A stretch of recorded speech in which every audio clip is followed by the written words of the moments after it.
সিলেটে গিয়ে যদি চা বাগানে ঘুরতে না যাই তাহলে হয়তো ঘোরাটা একদম অসম্পূর্ণ থেকে যাবে। তার জন্য আমরা সকাল সকাল হোটেল থেকে বের হয়ে আগে আমাদের নাস্তাটা কমপ্লিট, তারপর চা খেয়ে আমরা সবাই মিলে বের হয়ে পড়ি আমাদের চা বাগানের উদ্দেশ্যে। আমাদের হাতে খুবই কম সময় ছিল, হাতে মাত্র 2 দিন সময় ছিল। তার মধ্যে আমরা কিন্তু প্রায় 3-4টা স্পট ঘুরেছি। এই তো আমরা চলে এসেছি চা বাগানে। তো এখানে আমরা টিকিট বা অনুমতি সংগ্রহ করে তারপর আমরা চা বাগানের ভিতরে প্রবেশ করেছি।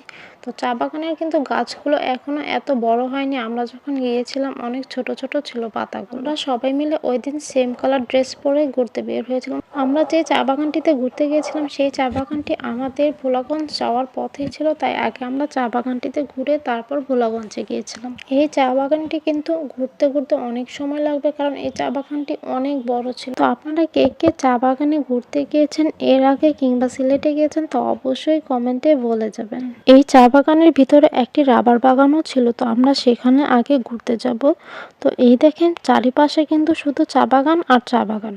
চারপাশে এই সবুজ গাছগুলো দেখতে কিন্তু সত্যি অসম্ভব সুন্দর ছিল। মাশাআল্লাহ, আল্লাহর সৃষ্টি আসলে অসম্ভব সুন্দর। চা বাগানটিতে আমরা ছাড়াও কিন্তু অনেক মানুষ ছিল, কিন্তু সবাইকে গাছের আড়ালের জন্য আর দেখা যাচ্ছিল না, কারণ দেখতেই পাচ্ছেন চা বাগানটা অনেক বড় ছিল।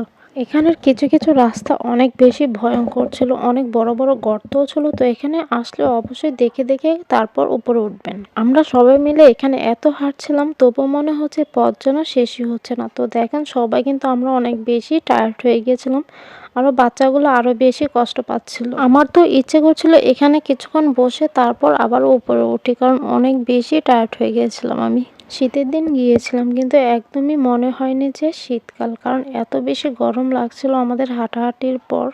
আমরা সবাই কিন্তু প্রায় রাবার বাগানের কাছাকাছি চলে এসেছি। তো আমরা কিন্তু রাবার বাগান পর্যন্তই ঘুরে তারপর কিন্তু আমরা আবার আমাদের গাড়ির উদ্দেশ্যে রওনা দিব। তো এই তো আমরা সবাই কিন্তু রাবার বাগানে আলহামদুলিল্লাহ পৌঁছে গিয়েছি অনেক কষ্টের পর। তো এই জায়গাটা একদম নিরিবিলি ছিল। আমি তো বলবো সিলেটের প্রত্যেকটি জায়গায় অনেক বেশি সুন্দর। তো আপনারা সিলেটে অবশ্যই ঘুরতে আসবেন। তো এখানে কিন্তু আমরা অনেকগুলো ভিডিও বানিয়ে নিয়েছি। আমার লাইফের ফার্স্ট টাইম আমি সিলেট গিয়েছিলাম ঘোরার উদ্দেশ্যে। তো আমি বলবো সিলেটের প্রত্যেকটি জায়গায় সত্যি অসম্ভব সুন্দর ছিল। তো এই দেখেন তারা দুই ভাই বোন খুব সুন্দর করে হাঁটি হাঁটি পা করে চলে যাচ্ছে। তাদের একটু পর পর ঝগড়া হয়, আবার তারা মিলেমিশে যায়। আমরা যাওয়ার পথে এই গ্রামটি দেখেছিলাম। গ্রামটি কিন্তু সত্যি অনেক সুন্দর ছিল, ছোট একটি সংসার। তো এখানে আমরা একটি চার স্টলে বসেছি সবাই মিলে চা খাওয়ার জন্য। তারপর শুনতে পাই যে এখানে লাল চা বিক্রি করে। তো আমরা কেউ কিন্তু লাল চা খাই না, তাই আমরা কিছুক্ষণ রেস্ট নিয়ে তারপর আমরা চলে এসেছি, যেহেতু অনেকটুকু পথ আমরা হেঁটেছি। এখানে আশেপাশে কিন্তু দোকান একদম খুবই কম ছিল। তো এখানে পাশে দেখলাম আরো একটি ঘর ছিল, তো এখানেও চা বিক্রি করে তারা। আমার ভিডিওটি কে কোন জায়গা থেকে দেখছেন, যদি ময়মনসিংহের কেউ হয়ে থাকেন তাহলে অবশ্যই কমেন্টে বলে যাবেন কোন জায়গা থেকে দেখছেন। তো আমার আজকের ভিডিওটি এই পর্যন্ত। যদি সবার ভালো লাগে তাহলে অবশ্যই একটি লাইক এবং কমেন্ট করে বলে যাবেন। ভালো থাকবেন সবাই, খোদা হাফেজ, আসসালামু আলাইকুম সবাইকে।